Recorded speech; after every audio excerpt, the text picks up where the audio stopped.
Hi guys! Guess where kami pupunta ni Papi Will today? Naka-aura ang lola nyo.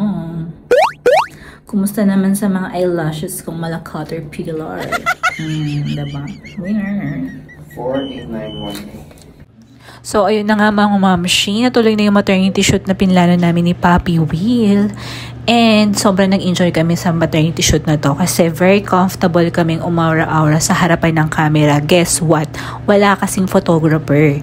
Bale, meron lang siyang remote na i-click mo para makapture yung mga pictures na gusto mo. O, diba? Super nice. At dahil hindi naman kami sanay ni Papi Will na umaura-aura at mag-posing-posing sa harap ng camera, nag-ready kami ng mga pictures na gagayahin namin. Bali, search ko lang yon, naghanap lang ako sa mga Pinterest, Instagram, kung ano ba yung mga magandang posing ng maternity shoot. Tas ginaya lang namin, ganun lang. Siguro ang downside lang nito mga mamshi ay meron lang kaming 25 minutes para tapusin yung photoshoot.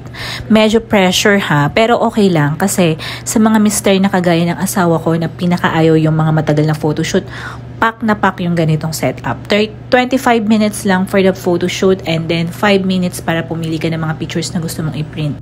Sobrang nag-enjoy kami ni Papi Will sa experience na to. Thank you Lord dahil binigyan kami ng chance na magkaroon kami ng ganitong experience bilang mag-asawa. So yun lang. Okay, thanks. Bye!